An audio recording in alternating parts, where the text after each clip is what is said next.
Most of you are aware that under Jim Rees' leadership, Mount Vernon has developed many important relationships with a number of our nation's leading institutions of higher learning, particularly those associated with the father of our country. Later this month, Washington College in nearby Chestertown, Maryland, and Washington and Lee University in Lexington, Virginia, both will be awarding Jim with honorary doctorates, and congratulations in advance on that, Jim.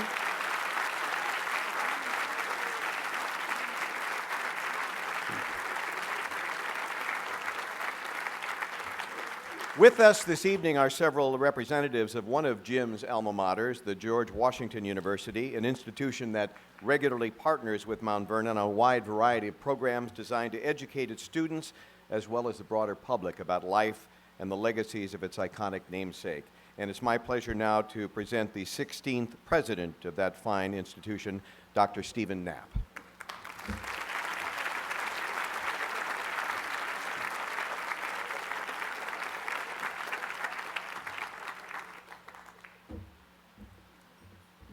Thank you very much, Mr. Sajak, and ladies and gentlemen, good evening. Madam Regent, Mr. President, it's a delight to be here in this really spectacular and beautiful setting to participate in the opportunity to honor one of our university's most distinguished alumni, the George Washington University's alumnus, James Rees.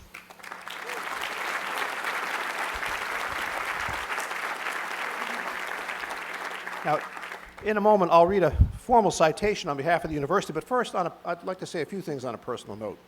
You know, it was within a few days, literally, after I arrived at George Washington, this was in the fall of 2007, that I was invited to tour Mount Vernon here with the Smiths, Bob and Clarice Smith, the late Bob Smith and his wife Clarice.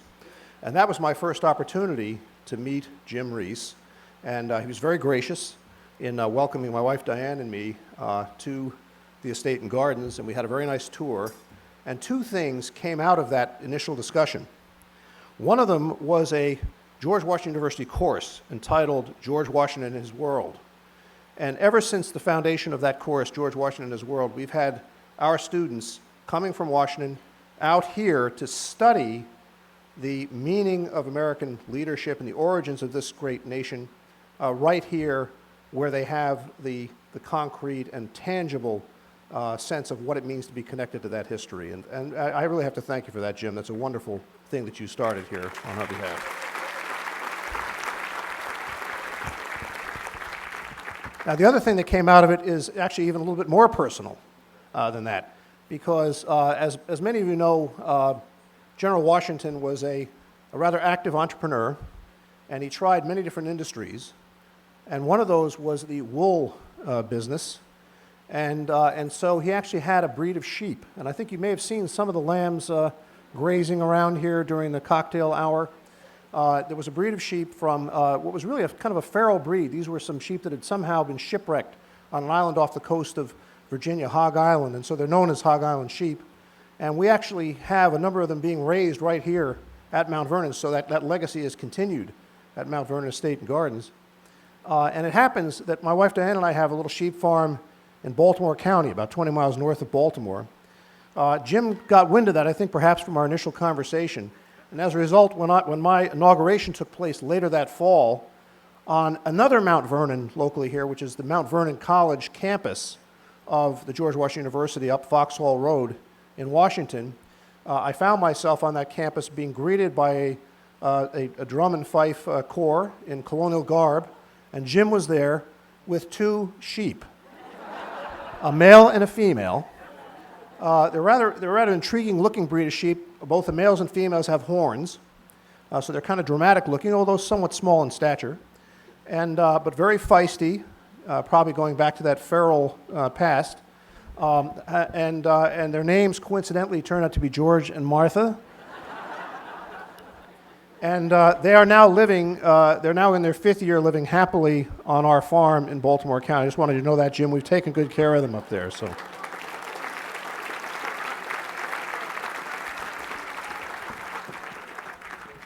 I was last here on February 22nd, where we had a moving opportunity, really a ceremony to lay a wreath at George Washington's tomb, and I saw how this whole extraordinary campus continues to evolve.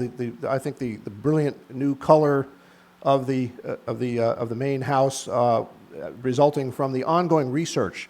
I was talking to the Vice Regent here about Henderson about how, you know, the work here never stops. There's always new discoveries that are occurring, and one of those discoveries led to the fact that there's now a different color, which I think blends extraordinarily well with the landscape here and brings out the connection between the house and the earth on which it's founded.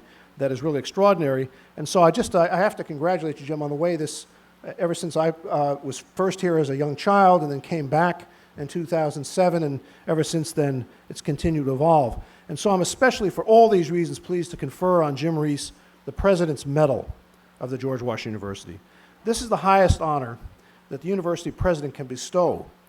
Tonight, Jim Rees joins an illustrious line of recipients that includes noted musicians Dave Brubeck and Judy Collins, distinguished journalist and commentator Walter Cronkite, playwright and statesman Václav Havel, and Nobel laureate Shimon Peres, among many others. And now, it's my honor to read on behalf of the university the citation. For nearly 3 decades, you have been the visionary leader at the helm of George Washington's Mount Vernon Estate, Museum, and Gardens. In this role, you have kept alive the legacy of our first president by educating and inspiring millions of visitors from around the world. You were born and raised in Virginia. From 1983 to 1994, you served as the Director of Development and Associate Director at the Mount Vernon Estate. In 1994, you took over as president. During your presidency, you have garnered resources enabling more than $250 million of initiatives, and the estate's endowment has grown to $125 million. Under your leadership, Mount Vernon opened its state-of-the-art Forward Orientation Center and Donald W. Reynolds Museum and Education Center, and launched the construction of the Fred W. Smith National Library for the study of George Washington, which will function as Washington's presidential library. Thanks to these and other initiatives, visitors to Mount Vernon now exceed 1 million every year. Your reach has extended beyond the 500 acres of the estate itself. You have distributed millions of books on George Washington to 5th grade teachers in all 50 states and produced distance learning programs that 100 million teachers and students have signed up to view. In 2011, you oversaw the launch of a new website for Mount Vernon visitors. A lifelong learner, you received undergraduate and honorary doctoral degrees from the College of William and Mary and a master's in public administration from the George Washington University. Throughout your career at Mount Vernon, you have channeled George Washington himself as an innovative, tenacious, and bold leader, and your efforts have had a profound impact on millions of people around the globe. James C. Rees IV, for your profound contribution to our nation's knowledge and appreciation of its origins, the George Washington University is proud to bestow upon you the President's Medal.